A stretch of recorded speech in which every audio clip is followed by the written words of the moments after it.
दोस्तों।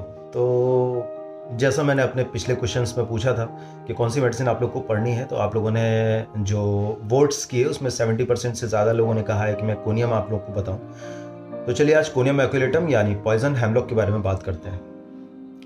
मुझे लगता है आप में से मैक्सिमम लोग जानते होंगे कि इसके बारे में बहुत ही कहानी अच्छी फेमस है कि जो हमारे सुकरात थे, सोक्रेट्स, उनको जो है पॉइजन हेमलॉक्स को पिला के ही मौत की सज़ा दी गई थी। अब जैसा हम सभी लोग जानते हैं कि होम्योपैथी की एक बहुत अच्छी और ख़ास बात है कि जब जितना बड़ा जहर, जितना पावरफुल जहर, उतनी ही पावरफुल मेडिसिन बनती है। यानी जिसमें मारने की क्षमता जितनी ज़्यादा है, बचाने की क्षमता भी उसमें उतनी ज़्यादा है। तो आइए बात करते हैं कोनियम मैकुलेटम के बारे में। तो सबसे पहले आता है इसका कॉन्स्टिट्यूशन। डॉक्टर एलेंस ने लिखा है कि this is called as balm of Gilead. Balm of Gilead का मतलब होता है जैसा बाइबल में लिखा हुआ है, सभी रोगों की एक दवा, या जो भी आपने पाप किए हैं उन सब से मुक्ति का एकमात्र उपाय।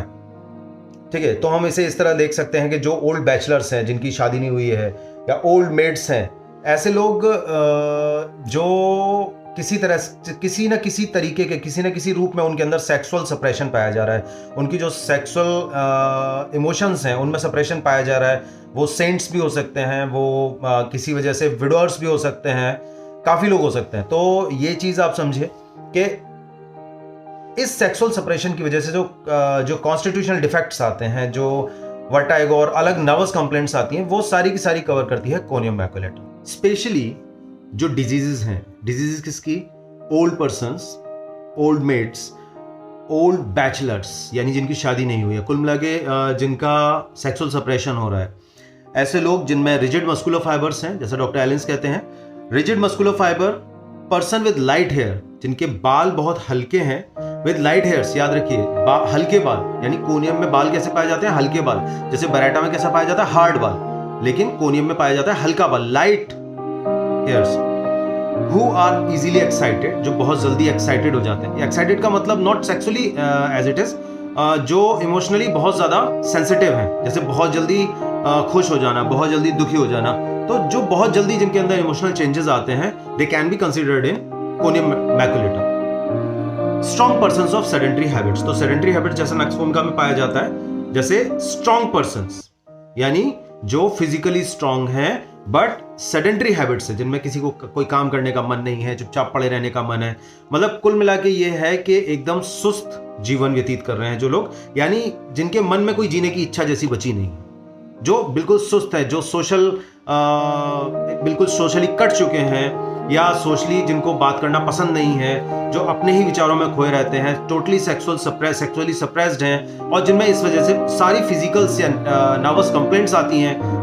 अगर इस तरह की कोई कॉन्स्टिट्यूशन हमारे सामने आता है, then we should prescribe conium in specified potencies. Cancerous and scrofulous persons, देखिए scrofulous means tendency to tuberculosis, and cancerous अगर इनलार्ज ग्लैंड्स हैं, ग्लैंड्स अगर इनलार्ज हैं, ठीक है, कोई भी, स्पेशली जो ग्लैंड्स इनलार्ज होती हैं वो कौन कौन सी हो सकती हैं? दिस वन, जैसे बरेटा का सुरानम के अंदर होता है, फाइटोलेक्का में होता है, मैमरी ग्लैंड्स, एक्सिलरी ग्लैंड्स, ठीक है, retroperitoneal glands, inguinal glands and all other lymphatic glands. अगर कहीं कोई कैंसरस अफेक्शन है या कोई ट्यूबरकुलर अफेक्शन है, लेकिन ग्लैंड्स की इनलार्जमेंट के साथ है, ठीक है, और साथ में क्या है? फाइबर्स रिजिड है, मतलब एक दमदार बंदा है। अगर ऐसे इंसान के अंदर कोई ट्यूबरकुलर या कैंसर अफेक्शन होता है with glandular enlargement, then we can think conium maculatum. अब आते हैं मेंटल जनरल्स के बारे में। मेंटल जनरल, जैसा मैं पहले ही बता चुका हूं, कोई काम करने का मन नहीं है, नो इंक्लिनेशन फॉर बिजनेस, ना बिजनेस करने का कोई मन है, ना स्टडी करने का कोई मन है, no inclination to business, no inclination to study, indolent, चुपचाप पड़े रहने की इच्छा रहती है, इंडिफरेंट, किसी से कोई इमोशनल अटैचमेंट नहीं है, takes no interest in anything, यानी कि वो किसी भी चीज में कोई इंटरेस्ट नहीं लेता। मेमोरी वीक, अब देखिए जो ओल्ड बैचलर्स है, जिनमें सेक्सुअल सप्रेशंस है, वो अननेचुरल हैबिट्स में इंडल्ज हो जाते हैं। अननेचुरल हैबिट्स जैसे कि मैस्टरबेशन, ठीक है, इसमें इंडल्ज होने की वजह से क्या होता है? वाइटल जो फ्लूइड्स है उनका लॉस होता है, और इसकी वजह से जो नर्वस सिस्टम है वो डैमेज होता है या वीक होता है। इसकी वजह से जो सबसे पहला जो कंप्लेन आती है, सबसे पहली कंप्लेन आती है, that is weakness of the memory. तो क्या है, weakness of memory, unable to sustain any mental effort, यानी कि जो पेशेंट है उसकी मेमोरी काफी वीक है और वो कोई भी किसी तरह का दिमाग पे जोर डालने वाला काम नहीं कर सकता, होपलेस है, कंसंट्रेट नहीं, रिकलेक्ट नहीं कर सकता। ठीक है, तो क्या है, मेमोरी या उसके ब्रेन फंक्शंस कैसे हैं, वीक हो जाते हैं। Morose easily vaxxed, dominating, quarrelsome, scolds, will not bear any contradiction, यानी जस्ट लाइक बराटाकार वो खुद कुछ भी नहीं कर सकता और इसके अलावा ना ही वो ये चाहता है कि कोई उसकी बात का विरोध करे। वो खुद कुछ भी कोई मेंटल एफर्ट नहीं करेगा, कोई मेंटल वर्क नहीं करेगा, करना चाहता है ना कर पाता है। और इसके अलावा क्या होता है, इस वजह से क्या उसको बड़ी गुस्सा आती है, अपने ऊपर खुद गुस्सा आती है, बहुत जल्दी वो चिड़चिड़ा हो जाता है, बहुत जल्दी डोमिनेट, यानी बहुत डोमिनेट करता है लोगों के ऊपर। क्वेरलसम, बहुत लड़ाकू हो जाता है, और स्कोल्ड्स, गाली गलौज करता है। ठीक है, और बिल्कुल भी कॉन्ट्राडिक्शन को बियर नहीं कर सकता, जस्ट लाइक और मेटालिकम। ठीक है, अभी जो मैंने बात की, जीने की कोई इच्छा नहीं रहती। Excitement of any kind causes mental depression, जब भी कहीं कोई एक्साइटमेंट देखता है, कहीं कोई पार्टी देखता है, कहीं कुछ भी अच्छा देखता है, वहां वो क्या करता है, उसके ऊपर उल्टा असर डालता है। बजाय एक्साइट और खुशी उसको नहीं मिलती है, उसको क्या होता है, वो वापस डिप्रेशन में चला जाता है। ठीक है, तो ये है कोनियम मैकुलेटम के जो फिजिकल जनरल्स हैं, जो मेंटल जनरल्स हैं। इसके अलावा ड्रेड्स बीइंग अलोन। अब देखिए यहां पे कोनियम मैकुलेटम जो है सोशली भी कटना चाहता है, लेकिन फिर भी क्या है, जो इंपॉर्टेंट बात है कि ही ड्रेड्स फॉर बीइंग अलोन, वो अकेले भी नहीं रहना चाहता, येट अवॉइड सोसाइटी, लेकिन फिर भी वो सोसाइटी को क्या करता है, अवॉइड करता है। जस्ट लाइक काली कार्बोनिकम, लाइकोपोडियम, ये सब क्या है, ये सभी लोग सोसाइटी में भी नहीं रहना चाहते, लेकिन अकेले भी नहीं रहना चाहते। ठीक है, तो these are the mental generals of conium. अब आते हैं कोनियम मैकुलेटम के फिजिकल जनरल्स। तो कोनियम मैकुलेटम के जो फिजिकल जनरल्स हैं उनमें सबसे इंपॉर्टेंट है डेबिलिटी या weakness, specially of old people. तो इस वीकनेस का क्या कारण है, इस वीकनेस का कारण अभी थोड़ी देर पहले मैं आपको बता चुका हूं, due to unnatural sexual acts. ठीक है, तो क्या है कंप्लेंट्स, और क्या है, एक तो डेबिलिटी ऑफ ओल्ड पीपल है, इसके अलावा कोई भी कंप्लेन है किस वजह से, ड्यू टू ब्लो और फॉल, कोई बंदा छत से गिर गया उसकी वजह से कोई कंप्लेन आ गई, या उसको किसी ने घुसा मार दिया उसकी वजह से कोई कंप्लेन आ गई। अब देखिए यहां पे ये पर्टिकुलर चीज है कि जो ब्लो है या फॉल है उसकी वजह से इंजरी हुई कहां, इंजरी हुई ग्लैंड्स में, जैसे घूसा मारा मेमोरी ग्लैंड्स में, घूसा मारा पेरिटोनियल ग्लैंड्स में, कहीं चोट लग गई, कहीं कोई स्क्रोफलस अफेक्शन, कोई कैंसरस अफेक्शन आ गया उसकी वजह से, इनलार्जमेंट हो गया, स्टोनी हार्डनेस हो गई, पेन हो गया, ये सारी प्रॉब्लम्स, अगर ये इंजरी इस तरह की होती है तो this is called as glandular injury, and conium maculatum is best medicine for glandular injury. Next और क्या है, स्वेट डे एंड नाइट, बहुत ज्यादा स्वेट, बहुत ज्यादा है इसमें, देखिए बहुत ज्यादा स्वेट है 24 घंटे, जैसे कैलकेरिया आपके अंदर, साइलिशिया के अंदर, सैनिकुला, ट्यूबरकुलाइनम है, नेट्रम्यूर, मक्सोल, इन सब के अंदर स्वेट बहुत ज्यादा, पर्सपिरेशन बहुत ज्यादा। लेकिन इसकी खास बात क्या है, इसके पर्सपिरेशन का एक प्रोमिनेंट सिम्टम है, और वो प्रोमिनेंट सिम्टम क्या है, जैसे ही पर्सन लेटेगा या सोएगा, या इवन इतना ज्यादा कि जैसे ही वो आंख बंद करेगा तुरंत झरझर पसीना आ जाएगा, एकदम से पूरी बॉडी उसकी पसीने से भीग जाएगी। Just opposite to the China में क्या होता है, जब तक सो रहा है तब तक ठीक है, जैसे ही आंख खोली पूरा पसीना आ गया। ठीक है, अब देखिए यहां पे कोनियम के अंदर ये सिम्टम जो पर्सपिरेशन का है बहुत ज्यादा इंपॉर्टेंट है, क्योंकि जब भी कभी पर्सपिरेशन की बात आती है कोनियम कभी यूजुअली दिमाग में नहीं आती, लेकिन अगर साथ में कुछ सिम्टम्स हमारे साथ हैं, जैसे वर्टाइगो अगर उसके अंदर है, या अगर पेशेंट कोई स्पेशल आपको पर्टिकुलर सिम्टम या कैरेक्टरिस्टिक सिम्टम दे रहा है, लाइक डॉक्टर साहब जैसे ही मैं लेटने जाता हूं पूरी बॉडी पसीने से भीग जाती है और आंखें खुलते ही पसीना ऐसा लगता है जादू से गायब हो गया, the medicine is conium maculatum. And just opposite और रिवर्स ऑफ इट इज कि डॉक्टर साहब जैसे ही मैं आंखें खोलता हूं मेरी बॉडी में पसीना आ जाता है, यानी even the slightest exertion, even the movement of the I can cause excessive perspiration. Okay, एक और मेडिसिन हमने पढ़ी थी, even the least movement, even the movement of the I can cause aggravation, can cause diarrhoea, the medicine is Bryonia Elba. आइए बात करते हैं next, glandular induration of stony hardness. अब देखिए यहां पे कोनियम के अंदर जो ग्लैंडुलर कंप्लेंट्स हैं उसके अंदर, उसमें जैसा कि पहले भी बताया जा चुका है, कैंसरस अफेक्शंस हो सकते हैं या स्क्रोफलस अफेक्शंस हो सकते हैं, और तीसरी चीज हमने अभी जो पढ़ी है वो है इंजरी। इन तीनों ही वजह से अगर ग्लैंडुलर अफेक्शंस होते हैं और उस ग्लैंडुलर अफेक्शन के अंदर अगर स्टोनी हार्डनेस मिलती है, अब देखिए यहां पे दो मेडिसिन हैं स्टोनी हार्डनेस की, Calcarea floor and conium, but वहां क्या है, स्टोनी हार्डनेस विदाउट पेन, यहां स्टोनी हार्डनेस विद पेन। ठीक है, तो ये चीज आपको याद रखनी है कि स्टोनी हार्डनेस कॉज कुछ भी हो सकता है, it may be cancerous, it may be scrofulous, it may be injury, लेकिन स्टोनी हार्डनेस विद पेन, देखिए glandular induration of stony hardness specially of mammae यानी मेस्टाइटिस, ठीक है। अभी मेस्टाइटिस में अगर पेन है, मेस्टाइटिस में क्या है, swelling of the mammary glands. अब स्वेलिंग ऑफ मेमरी ग्लैंड्स है, पेन है, और स्पेशली टेंडेंसी कैसी है, कैंसरस टेंडेंसी। तो कैंसरस टेंडेंसी में क्या होता है, देखिए हम सभी लोग जानते हैं कि जब हम लोग पीएम पढ़ते हैं, प्रैक्टिस ऑफ मेडिसिन पढ़ते हैं, या दूसरी जो डिटेल हमारी मेडिसिन की बुक्स हैं वो पढ़ते हैं, तो उसमें पता चलता है कि there are 2 types of glandular enlargement, one is scrofulous और tubercular and the second one is cancerous. तो यहाँ पे क्या होता है, 2 तरह के, अब हम कैसे जानेंगे क्या कैंसरस है और क्या ट्यूबरकुलर है। मैं यहाँ पे थोड़ा सा प्रैक्टिस ऑफ मेडिसिन का पार्ट लेके आ रहा हूं कि जैसे ही if the glands has rubbery touch, यानी रबर जैसा सॉफ्ट टच है, द कंप्लेंट में बी स्क्रोफुलस और ट्यूबरकुलर। और अगर वो मैटेड टुगेदर है, if the glands are matted together, एक दूसरे से जुड़ी हुई हैं, ठीक है, and hard to touch, they may be cancerous. This is the basic difference between a cancerous and scrofulous. अब आते हैं हेड। अब देखिए हेड के बारे में जब बात करते हैं तो हेड में सबसे इंपॉर्टेंट इसके अंदर आता है वर्टाइगो, जो मैं आपको पहले भी बता चुका हूं कि वर्टाइगो जो है स्पेशली नर्वस कंप्लेंट्स की वजह से, और नर्वस कंप्लेंट सेक्सुअल सेपरेशंस की वजह से हैं।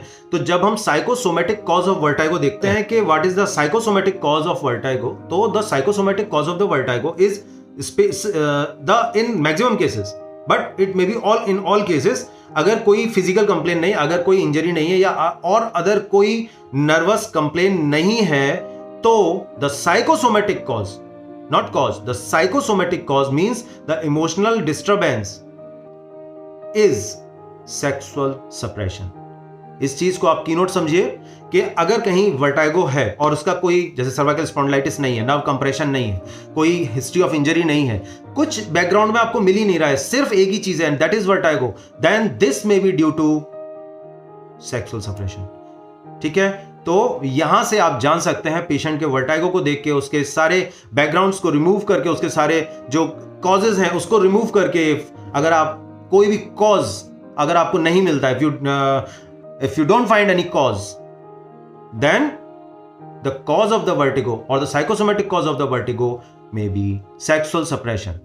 अब द टाइप ऑफ वर्टिगो कैसा है, स्पेशली वेल लाइंग, यानी नॉर्मली चलते फिरते में नहीं है। वर्टिगो कब है, specially while lying, specially when lying down और टर्निंग इन बेड, यानी लेटने पे या फिर करवट बदलने पे। अगर वर्टाइगो बहुत ज्यादा है, जरा सा भी गर्दन को थोड़ा सा भी हिलाया, भयंकर वर्टाइगो, तो याद रखिए ये vertigo moving the head slightly और इवन द आईज। अब देखिए यहां पे ब्रायनिया से कंपेयर कर रही, जैसे ही आंख भी हिलाया तो चक्कर आ गया, just like Bryonia. Must keep head perfectly still, उसको क्या है, क्या करना पड़ता है, अपना सर बिल्कुल एकदम शांत रखना पड़ता है ताकि उसको चक्कर या वर्टाइगो ना आए, ठीक है।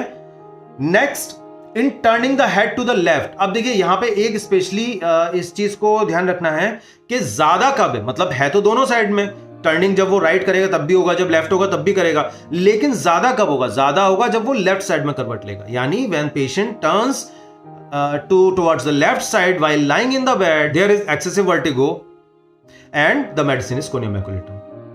The other medicine which can be compared is colocynth of old people. अब यहां पे देखिए एक चीज याद रखिए कि जो कोनियम मैक्युलेटम की ज्यादातर कंप्लेंट्स किसकी हैं, ओल्ड पीपल की हैं। तो ओल्ड पीपल में अगर ये कंप्लेन आती है तो हम कोनियम मैक्युलेटम सोच सकते हैं।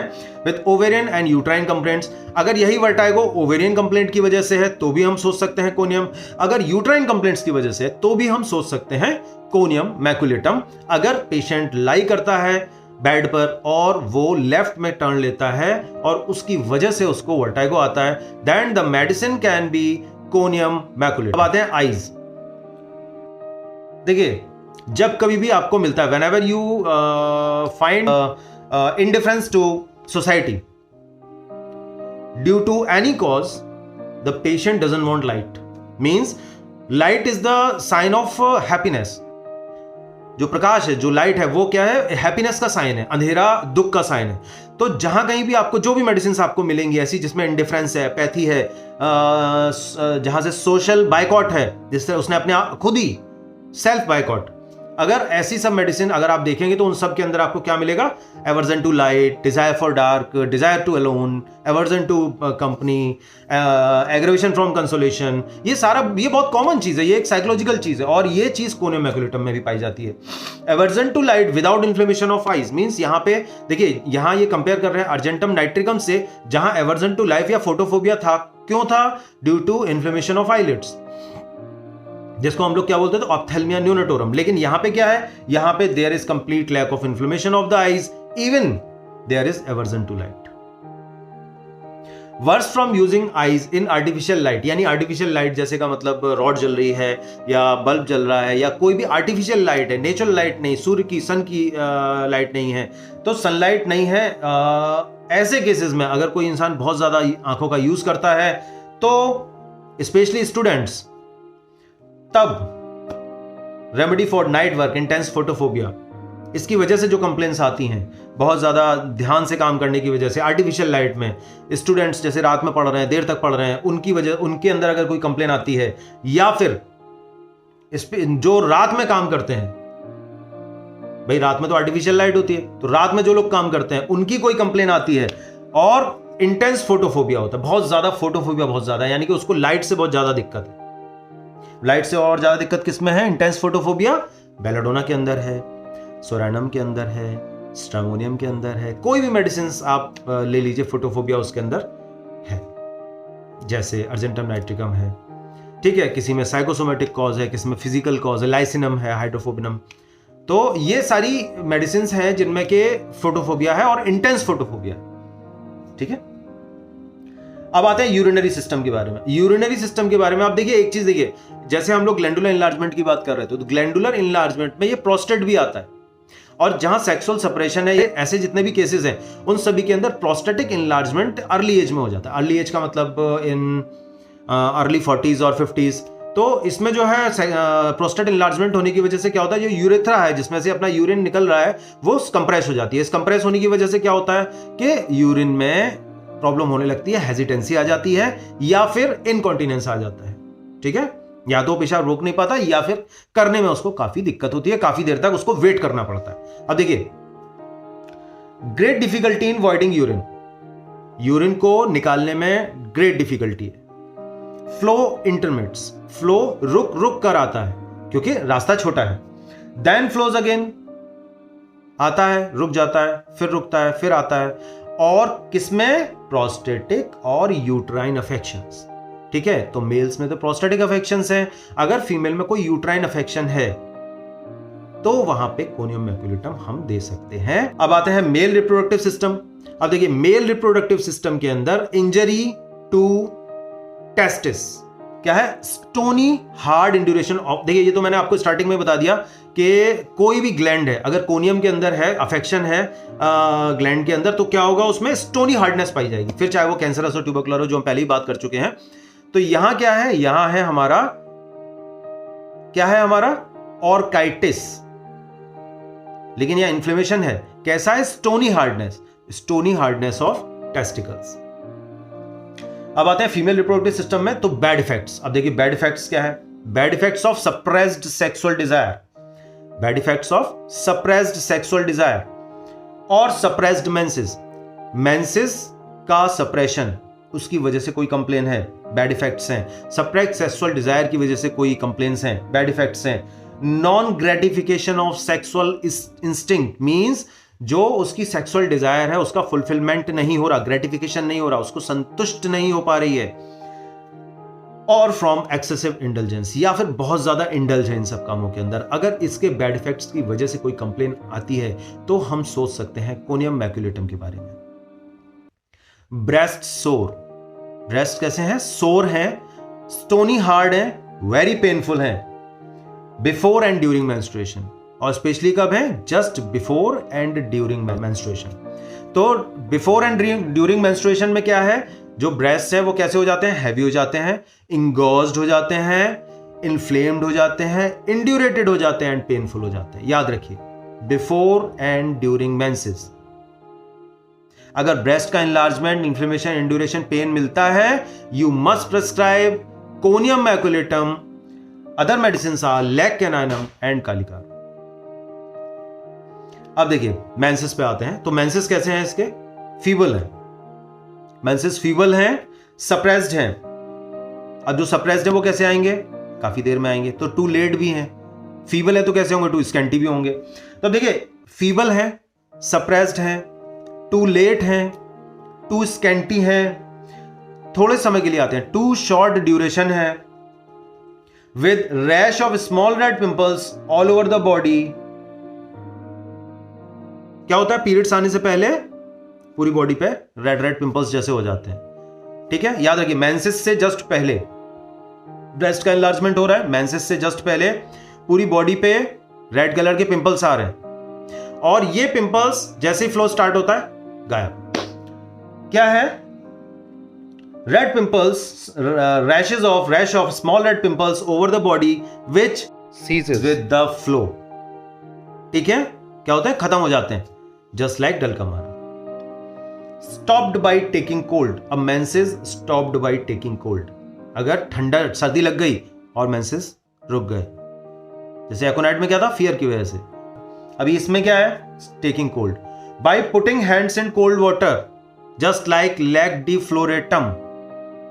ठीक है, by putting hands in cold water, ठंडा एक्सपोजर हो गया उसको, अपने हाथ उसने ठंडे पानी में डाल दिए और मेंसेस सप्रेस हो गए। The medicine is conium maculatum.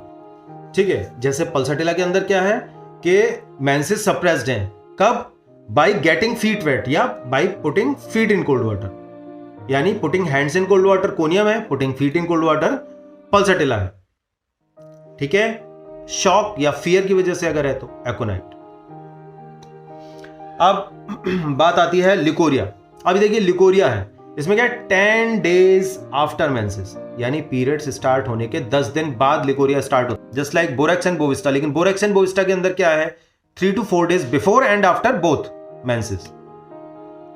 Acrid है, ब्लडी है, मिल्की है, प्रोफ्यूज है, थिक है, इंटरमिट्स है, यानी कभी आता है कभी नहीं आता है। तो इस तरह का लिकोरिया है पीरियड्स के 10 दिन बाद से।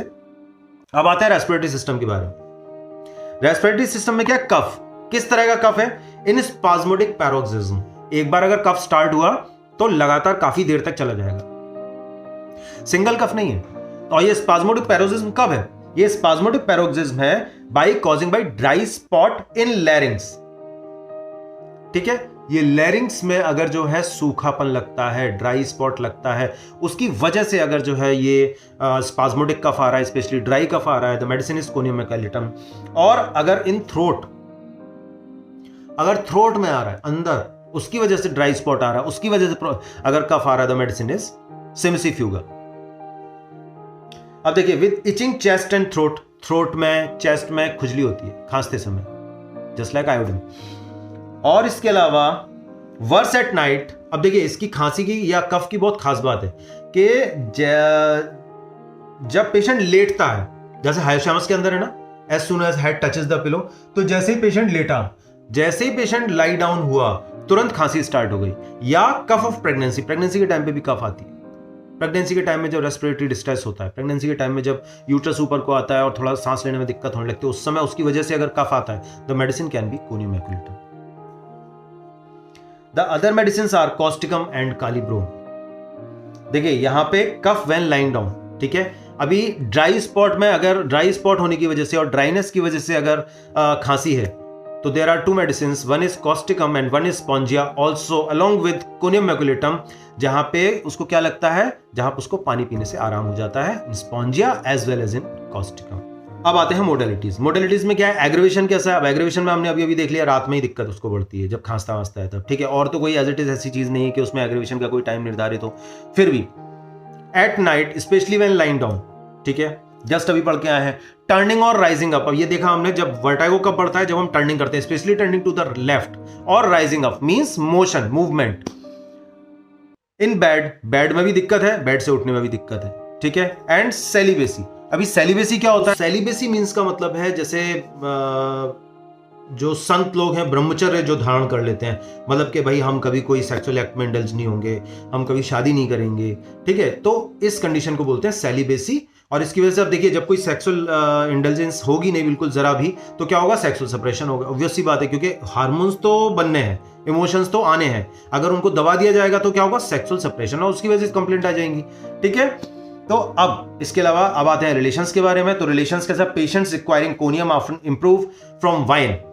क्या लिखा हुआ है, जिन लोगों को कोनियम चाहिए होता है, अभी देखिए ये आप ध्यान रखिए, कोनियम किनको चाहिए होता है, जहां नर्वस सिस्टम डाउन है। वाइन क्या करती है, वाइन या स्टिमुलेंट अगर कम क्वांटिटी में लिया जाए तो स्टिमुलेंट के तौर पे काम करती है, तो इसीलिए उनको आराम मिलता है, कोनियम से भी आराम मिलता है और एल्कोहलिक स्टिमुलेंट से भी आराम मिलता है। ठीक है, दो person susceptible to conium can not take alcoholic stimulant when health. लेकिन अगर कोनियम का बंदा, अगर कोनियम कॉन्स्टिट्यूशन है और वो बंदा हेल्दी है, उसको कोई जरूरत नहीं है, तो वो वाइन नहीं ले सकता। ठीक है, वो कब ले सकता है, जब वो बीमार है, यानी जब उसका नर्वस सिस्टम सफर कर रहा है, वीकनेस की तरफ वीकनेस है उसमें, तब तो वो वाइन लेगा तो उसको आराम मिलेगा। लेकिन अगर वो हेल्दी कंडीशन है, बिल्कुल फिट है, तो वो वाइन लेगा तो उसकी कंप्लेंट्स बढ़ जाएंगी या वो टॉलरेट नहीं कर पाएगा। अब हम कंपेयर कर सकते हैं इसको आर्निका से, रस्टॉक्स से, कंट्यूजन्स, ऑब्वियसली बात है, बस यहां पे ग्लैंडुलर है, वहां कहीं भी हो सकता है, ब्लंट है। आर्सेनिक एस्टेरियास, आर्सेनिक एल्बम और एस्टेरियास रूबेंस को हम कंपेयर कर सकते हैं कैंसर के केस में। कैलकेरिया एंड सोराइनम, ट्यूबरकुलाइनम, सैनिकुला, बहुत सारी हैं जिनको हम ग्लैंडुलर स्वेलिंग्स के अंदर कंपेयर कर सकते हैं। जो लिखा हुआ है वो है कि conium is followed well by psorinum. तो देखिए सोराइनम जो है इसको बहुत अच्छी तरह फॉलो करती है, पर स्पेशली किस केस में, ट्यूमर ऑफ मैमे, यानी मैमरी ट्यूमर्स में विद थ्रेटनिंग मैलिग्नेंसी, जहां पे संभावना है कि ये आज नहीं कल तो कैंसर में बदल ही जाएगा। ठीक है, तो याद रखिए, अब कोनियम का एक समराइज कर लेते हैं कि कोनियम क्या है। कोनियम एक नर्वस सिस्टम पे काम करने वाली बहुत अच्छी मेडिसिन है, जिसमें नर्वस कंप्लेंट्स आती हैं सेलिबेसी या सेक्सुअल एब्स्टिनेंस और सेक्सुअल सप्रेशन की वजह से, या फिर इंजरी टू द ग्लैंड्स की वजह से। और अगर ये समस्याएं आती हैं तो उसमें जो मेंटल मेकअप है पेशेंट का, वो समाज से कट जाता है, कुछ काम करने का मन नहीं करता, उसको लाइट की कोई डिजायर नहीं रहती, किसी से बात नहीं करना चाहता, फिर भी वो अकेला नहीं रहना चाहता। और इस तरह के लोग, अगर उनको कोई कैंसरस अफेक्शन ऑफ ग्लैंड्स या ट्यूबरकुलर अफेक्शंस ऑफ ग्लैंड्स होता है, तो उन ग्लैंड्स में स्टोनी हार्डनेस होती है। अगर कोई फीमेल है तो ये सारी समस्याएं यूट्राइन अफेक्शंस या ओवेरियन अफेक्शंस के साथ में होती हैं। अगर मेल है तो प्रोस्टेटिक अफेक्शंस के साथ होती हैं, यूरिनरी कंप्लेंट्स। और इसके अलावा अगर मेंसेस से रिलेटेड कंप्लेंट में देखा जाए तो इसमें प्रोफ्यूज नहीं है, हर चीज कम कम कम है, क्योंकि मेंसेस भी एक सेक्सुअल जो स्फीयर है उसका एक पार्ट है। जब सब कुछ सप्रेस्ड है तो मेंसेस भी सप्रेस्ड है, तो इसलिए टू स्कैंटी है, टू लेट है और बहुत कम समय के लिए है। तो ये सारी चीजें हमें ध्यान रखनी है। अगर इस तरह की कोई कंडीशन हमारे सामने आती है और हमें कोई वर्टाइगो, स्पेशली देखिए हम वर्टाइगो को इसलिए बार बार कह रहे हैं क्योंकि कोनियम में वर्टाइगो ज्यादातर 100 में से 99 पेशेंट्स में मिलेगा ही मिलेगा। ठीक है, यहां एक चीज मैं आपको और बताना चाहता हूं कि कोनियम मैक्युलेटम अपने स्पाइन पे C7 वर्टिब्रा पे कोनियम का सबसे जबरदस्त काम होता है। अगर C7 वर्टिब्रा की कोई कंप्लेन है या वर्टिब्रा C7 पेनफुल है, सेंसिटिव है, जो 99% सर्वाइकल स्पॉन्डिलाइटिस के केस में पाया जाता है, तो conium maculatum is very good medicine. अगर आपके पास कभी कोई पेशेंट इस तरह का आता है जो सर्वाइकल स्पॉन्डिलाइटिस से बहुत ज्यादा परेशान है, बहुत ज्यादा उसको वर्टाइगो आ रहा है, सब कुछ हो रहा है, give conium 1 ml 3 doses at the interval of 15 minutes and you will imagine कि within 45 minutes he will completely get rid of his vertigo। ठीक है, तो ये थी कोनियम मैक्युलेटम। आगे फिर मिलेंगे एक अच्छी इसी तरह की बहुत मस्त और जबरदस्त मेडिसिन के साथ में। तब तक के लिए नमस्कार।